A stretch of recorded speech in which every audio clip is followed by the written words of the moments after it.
jeg tror heller ikke. Nå, men hej alle sammen. Og velkommen derude. Vi har en analyse, jeg skulle fortælle jer om. Der hedder... Det er nemlig rigtigt. Det er derfor, vi er her. Den hedder Det er derfor, vi er her. Ja. Og den kommer fra Tyveri novellesamlingen. Det er et novellespil, selvfølgelig. Det er også rigtigt. Mikkel skal lige finde et sted at lande, og så kan vi... Oh shit! Og så kan du bare take it away, Mikkel. Person characteristic.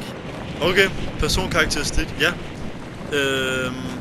Ja, men altså, der er den her mand her, som er hovedpersonen, og han virker som en... For det første, så virker han meget som en, der lyver meget, ikke? Sådan, ja, hvad skal man sige, patologisk løgner. Og for eksempel så siger han, at hans bukser er plettet af kørsårs, og hans mund rød af vin, men når han ankommer på den her psykiatriske akutmodtagelse, der spørger den her sygeplejerske ham om, om han har drukket alkohol, hvor han så siger nej, og det er jo en løgn. Det har han jo rimelig til Markus. Ej, jeg er allerede død, Mikkel. Markus. Bangerfilm. Ej, jeg er way for kysten. Ja, tror nok. Ja, men han er sådan en patologisk løgner-type. Og Kender typen. ja, og han møder også den her kvinde uden for den her akutmodtagelse. Så spørger han, om han er på vej derind, hvor han svarer med nej, jeg arbejder der faktisk. Og det er jo så heller ikke rigtigt, det er jo noget. Ja. Og han er jo virker jo meget konfus, han har ikke sovet i mange dage. Og ja, og han virker som en han er lidt svær, om man skal tro på, hvad han siger, fordi at ja, når han lyver så meget i historien, så ja, det er det, jeg har at sige om ham, tror jeg. Ja. Så vil jeg tage over og fortælle lidt om kvinden. Vi får egentlig ikke direkte så vanvittigt meget at fortælle og få at vide om kvinden her. I det at historien, den er også baseret fra mandens perspektiv. Så det er sådan lidt biased, kunne det godt virke som. Og det får vi at se flere steder i historien. For eksempel, manden omtaler kvinden således: jeg har aldrig set hende sådan før. Hun hissede sig op og råbte, at jeg skulle sætte mig ud i bilen. Og så kørte vi afsted. Altså, det virker som om, at han siger, at hun til dagligdag er en meget rolig kvinde. Og at det var sådan fuldstændig ud af karakter. At hun blev så gal, som hun gjorde, når de skulle på klinikken. Det er nemlig rigtigt. Men altså, hvad kan vi sige her? Vi ved jo ikke, om det er rigtigt. Han er jo en patologisk løgner, som vi har konstateret. Han beskriver hende også som, at hun kan gøre selv de mindste ting til store komplicerede problemer. Hvilket sådan lidt contradictory hans previous statement. Men alas, she seems like a very lovely woman. Ydermere, så kan man også sige, at den der mand der, han grunden til, at han måske beskriver kvinden sådan lidt forskelligt, det er fordi, at han ikke har sovet i 3 dage. Så det kendetegnet er jo, det er nemmere at agitere sådan en person, og så videre. Javel. Ydermere virker økonomisk uansvarlig.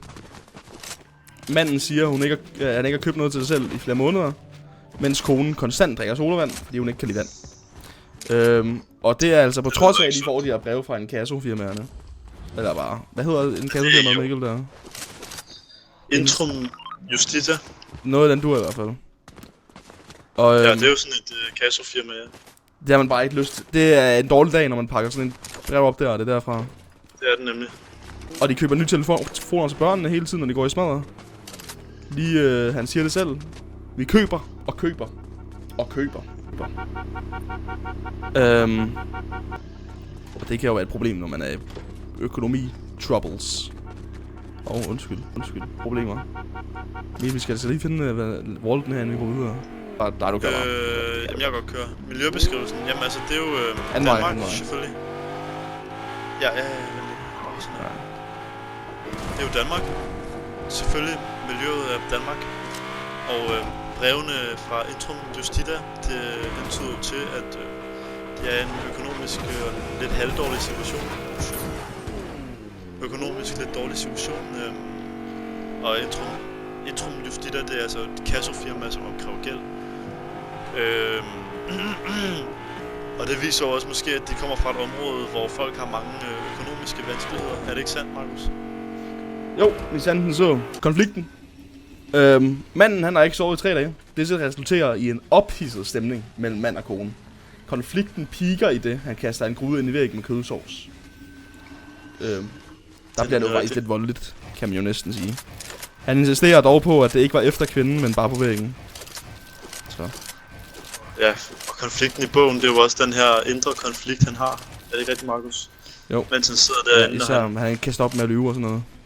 Ja, han vil ikke stoppe med at lyve, og han sidder derinde i det der akutmodtagelse, og ender med at beslutte sig for, at han har sgu ikke brug for hjælp. Præcis. Gang. Var det det? Ja, det var det. Skulle da lorteloot. Ja, det er faktisk decent nok. Sproghandlinger, face-teori og undertekst. Ja, hvis du har lyst til at tage den, så kører jeg lidt bil. Jamen, så er der jo undertekst, der hvor der står: hun åbner vinduet og slår med nakken, som om jeg vil stikke af. Det er sidste chance. Jeg kan næsten høre hende sige det. Og ja. Så er der jo også...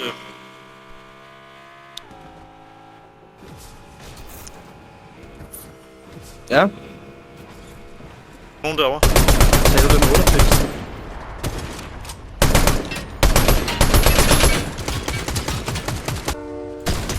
Han er død.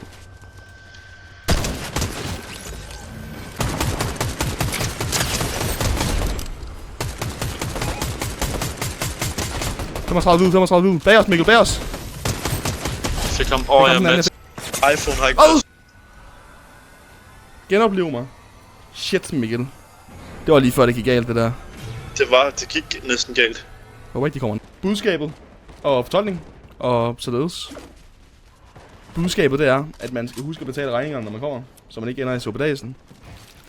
Eller også kan vi lige sige, at det måske egentlig er, at man skal huske at sove, for ellers så bliver man gal i skråt. Ja, så ligesom bliver du Nora virkelig... Pil fra parallelklassen. Ja, ham vil man altså ikke ende op som. Han sover ikke, nemlig. Han sover kan man jo se, hvordan han er endt. Så. Temaer, der har vi noget med mental sygdom og... Helt sikkert. Helt enig. Helt sikkert. Helt snikkert. Og der er nogen derovre? Ja, der er masser. Godt at vide. Skal vi reload en gang? Godt lige inddrage sin time en gang. Mental sygdom, søvnløshed, parforhold, ægteskab. Jeg læser bare en masse lige nu. Bare det Tom og Dome. Det er perfekt med Markus. Så har vi været over lidt af hvert, har vi ikke det? Jo, Mikkel. Så synes jeg bare, vi skal get the dub. Til ære for vores klasse. Vores klassekammerater. Crackle. Jeg kan ikke skyde, Mikkel. Nice. Ej.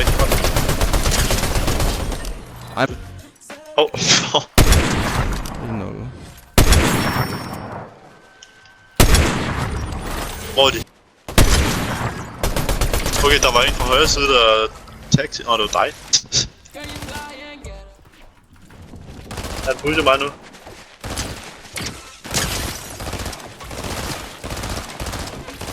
Han ramte mig ikke engang.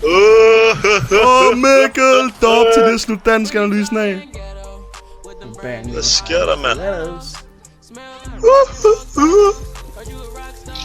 Jamen altså, tak for at se med. Vores Fortnite-video. Skal vi bare sige det? Det var det. Dop går ud til Madeleine. Tak Madeleine, tak for at se med. Det her det var Fortnite med Mikkel og Markus. Håber vores analyse kan bruges til noget. Vi elsker dig.